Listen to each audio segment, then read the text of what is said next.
A gente está aqui hoje para falar sobre a Rua do Imperador, né, uma rua que possui diversas camadas históricas e ela foi desenhada, né, no próprio Plano Queller de 1843 e desde as origens da cidade ela tem um papel muito importante, né, como principal centro comercial do centro da cidade e também uma das principais ligações ali entre a antiga Vila Imperial, né, que é esse local em que a gente se encontra, e as áreas mais afastadas, mais rurais, né, aqui próximas.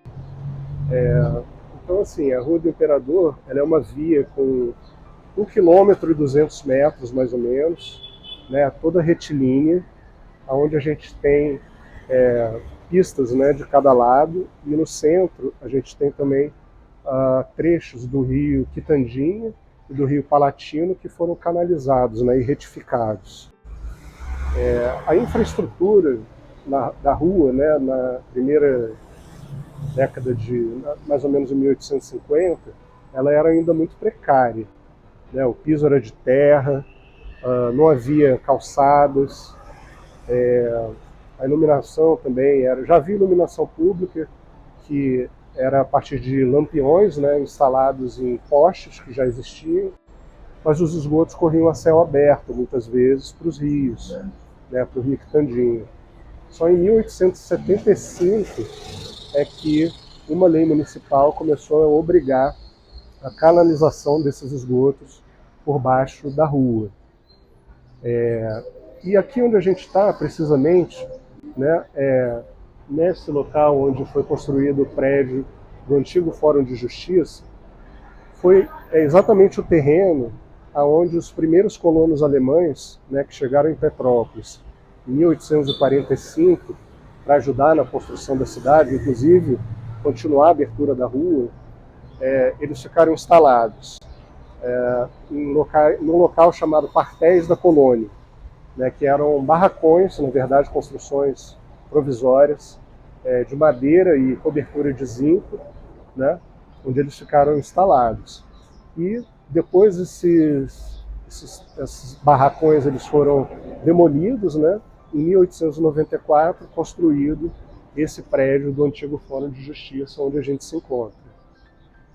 E, bem, por volta de 1850 a 1860, né, havia poucas construções aqui na Rua do Imperador. E muitas dessas construções eram casas assobradadas, né, os chamados sobrados. Construções com 2, 3 ou 3 pavimentos, assim, normalmente destinados a uso misto, né, onde era muito comum funcionar o comércio na parte de baixo, né, e às vezes a residência do próprio comerciante no piso superior ou então no terceiro piso também. Muitos desses comerciantes eram de famílias portuguesas, né, e havia uma minoria que também eram de famílias alemãs. Também era comum nessa dinâmica, né, de uso dos sobrados acontecer por exemplo, se havia uma farmácia, né, funcionando na parte de baixo, ter com essa farmácia de forma integrada um consultório médico ou então odontológico no andar de cima. Ou então, por exemplo, se havia uma loja de roupas, né, no andar de baixo, poderia funcionar também uma oficina de costura na parte de cima. E é muito diferente do que a gente tem hoje, né, porque praticamente não existe mais essa integração, a não ser com raras exceções, aqui nos sobrados. Normalmente a gente tem um uso na parte de baixo e 2 ou mais usos até desmembrados na parte de cima, nos andares superiores. A gente está agora aqui na galeria do edifício profissional, né, que foi construído no terreno onde havia, a partir de 1848, né, foi inaugurado o Hotel de Bragança, um dos primeiros hotéis de Petrópolis, ficava exatamente aqui, né, perto da Rua do Imperador, né? E era onde os primeiros visitantes e forasteiros, né, que vinham visitar Petrópolis ficavam hospedados. Esse hotel ele foi muito muito procurado, né, durante um bom tempo, e acabou trazendo muito de uma centralidade assim, comercial para essa área aqui da cidade. Era uma área muito do trecho da rua, né, melhor dizendo. Era um trecho assim, extremamente movimentado. Em 1894, né, foi inaugurada a estação ferroviária Leopoldina, né, no terreno onde hoje se encontra a atual rodoviária, terminal rodoviário de ônibus aqui da Rua do Imperador. E juntamente com essa inauguração, né, foram construídos outros hotéis perto ali nas imediações ali da estação ferroviária e também próximo da Rua Paulo Barbosa, né, a antiga Rua do Mordomo. E com isso, alguns novos hotéis foram construídos, como por exemplo o Modern Hotel, o Hotel Central e o Hotel Max Maier, o que levou ao início de uma decadência aqui do pioneiro Hotel de Bragança, né, que começou a ter um movimento assim bastante, a cair bastante esse movimento de visitantes, até que o prédio aqui na esquina, né, da Rua Alencar Lima com a Rua do Imperador, que ficava aqui nessa área, ele acabou sendo demolido em 1925. E além do Hotel de Bragança, né, que é mais antigo, a gente teve já no período republicano, em 1929, a construção do Grande Hotel, né, que foi um dos primeiros edifícios mais altos aqui da Rua do Imperador, com 6 andares. Né, ele foi construído por Francisco de Carolis, num estilo arquitetônico que é uma vertente assim mais popularizada do ecletismo classicizante.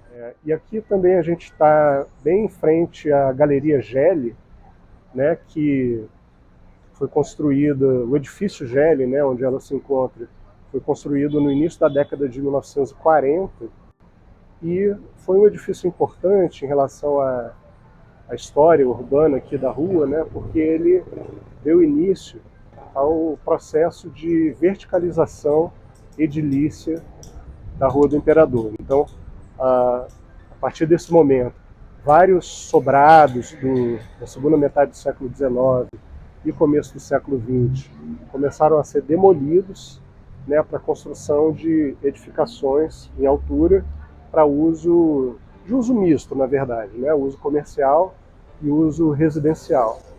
E aqui na Galeria Gelli, ela foi durante muito tempo assim era conhecido como Casa Gelli, né, uma grande loja de departamentos, onde se vendia artigos domésticos, né, onde se vendia móveis, eletrodomésticos, tapetes, louças, brinquedos, artigos para presentes. Bom, um outro marco importante, né, aqui na história da Rua do Imperador, curiosamente, foi a inauguração da Estrada Rio-Petrópolis, em 1926, porque essa inauguração ela deslocou a centralidade comercial da rua, né, que antes estava concentrada ali na área da antiga estação ferroviária, né, onde tinham muitos novos hotéis que foram construídos e tal.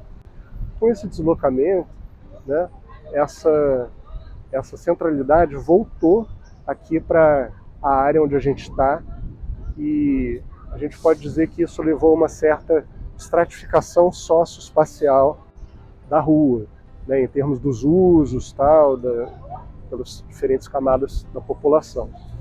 E exatamente aqui nesse trecho, né, onde a gente está, aqui foi construído em 1957 o obelisco, né, em comemoração ao centenário da elevação de Petrópolis à categoria de cidade. Né? Então foi construído esse monumento de 20 metros de altura, mais ou menos, em concreto, né, todo revestido de mármore, aonde na sua base tem várias placas de bronze, né, com muitos nomes assim de famílias dos primeiros imigrantes, né, germânicos que chegaram aqui em Petrópolis ainda na primeira metade do século XIX. Esse ano, em junho, infelizmente, nós tivemos um sinistro em um dos sobrados que compõe o conjunto urbano paisagístico de toda a Rua do Imperador. A Rua do Imperador ela é tombada pelo INEPAC, que é o Instituto Estadual, né, de Patrimônio Histórico, com o sobretombo do município. Infelizmente, esse tipo de sinistro é muito comum nesses casarios da metade do século XIX por conta do seu sistema construtivo.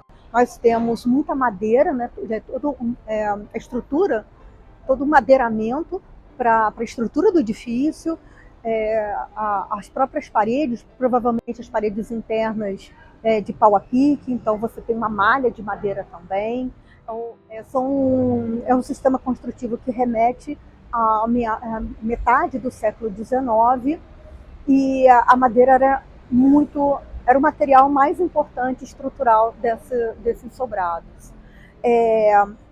E também contribui para que isso aconteça a obsolescência do próprio circuito elétrico, né? Normalmente já são circuitos muito antigos, sobrecarregados, sem manutenção, sem conservação. Então, acaba, infelizmente, sendo muito comum o fogo nesses tipos de edificações. O que pode ser feito, né? O que será feito a partir daí?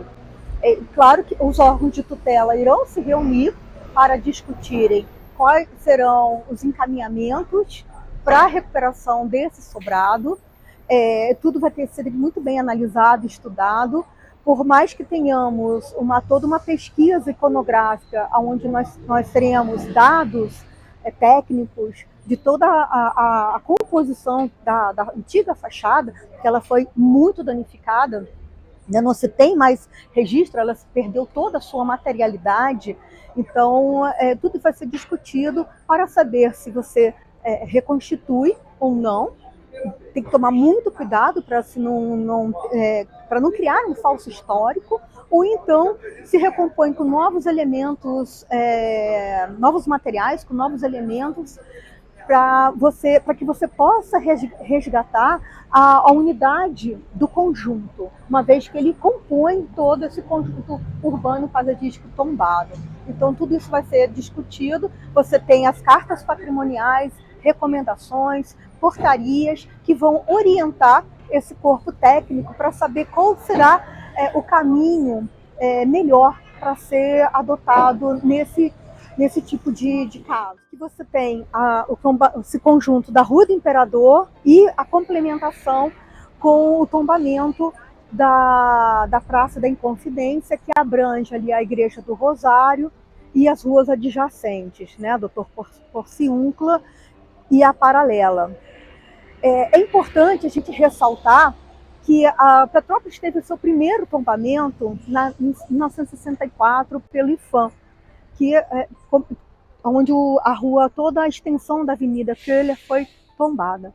Na década de 80, nós tivemos uma extensão dessa poligonal de tombamento do IPHAN, onde várias outras ruas de todo o centro urbano de Petrópolis foi contemplado dentro dessa extensão do tombamento. Com relação aqui à Rua do Imperador, esse tombamento ele foi na década de 91, você teve o tombamento provisório, e em 98 o tombamento definitivo, tanto aqui da Rua do Imperador quanto da Praça do Rosário. Além desse conjunto de sobrados tombados, nós também temos edifícios tombados isoladamente, como é o caso do Colégio Pedro II, e, por exemplo, aqui ao lado também nós temos o prédio do Correios e Telégrafos. É importante a gente ressaltar que durante toda essa década de 60 e 70, principalmente após a Carta de Veneza, de 1964, que ela fala, dos itens, né, colocados, discutido bastante dentro do meio patrimonial, é a colocação da proposta de um novo uso para esses casarios e também a reinserção, claro, dele dentro do contexto de vida urbana e a importância dele nesse conjunto, ou seja, se discute o tombamento também de obras mais modestas e não só bens isolados, porque todo esse conjunto urbano tem um valor imensurável para a formação da cidade, tanto no seu valor cultural, histórico, arquitetônico. Então, a partir daí, vários debates foram ocorrendo a nível mundial para o tombamento desses conjuntos de obras mais modestas. Bom, em 1960, a capital federal foi transferida para Brasília, né? E com isso, a cidade de Petrópolis sofreu alguns efeitos, né? Porque ela deixou de se tornar um espaço privilegiado para a vilegiatura, né? Como tinha sido desde o período imperial. Os presidentes republicanos continuaram essa tradição, né, de virem para Petrópolis na época do verão, e com eles também toda a elite, né, política e financeira que gravitava em torno da República. E aí, com essa transferência em 60, o comércio aqui começou a sofrer também muitas modificações, né, porque a clientela típica deixou de ser o turista, o visitante, e passou a ser o próprio morador de Petrópolis, normalmente com menor poder aquisitivo, né? Então isso levou a uma necessidade de adaptação do comércio existente para essa nova realidade. Em 1979, né, no finalzinho da década de 70, houve um fato assim, bastante emblemático, que foi a retomada do nome original da rua, né? Porque no período republicano, ou seja, de 1889 até 1979, o nome Rua do Imperador foi modificado para Avenida 15 de Novembro, né? E os petropolitanos ainda hoje assim se referem comumente, né, de forma informal, à rua aqui como avenida, né? E o nome voltou a ser Rua do Imperador em 1979. No ano de 2008, né, houve um outro marco importante aqui na história urbana da rua, que foi a realização do projeto de valorização do centro histórico, né, apelidado de Procentro, onde muitas intervenções urbanísticas foram feitas aqui na rua, não só na Rua do Imperador, né, mas no centro de uma forma geral. E esse programa ele teve como objetivo principal assim, promover a recuperação turística dessa região, né? Então, entre as intervenções urbanísticas que foram feitas aqui na Rua do Imperador, houve o soterramento, né, de fiações elétricas, de fiações de telefonia e vários outros serviços. Houve a eliminação de postes, com a substituição de postes novos, né, a colocação, instalação de novo mobiliário urbano, né, então bancos, lixeiras, né, vários mobiliários foram substituídos. O alargamento das calçadas foi um outro fator assim, bastante importante, né, que contribuiu assim, para uma nova cara aqui da Avenida ou Rua do Imperador.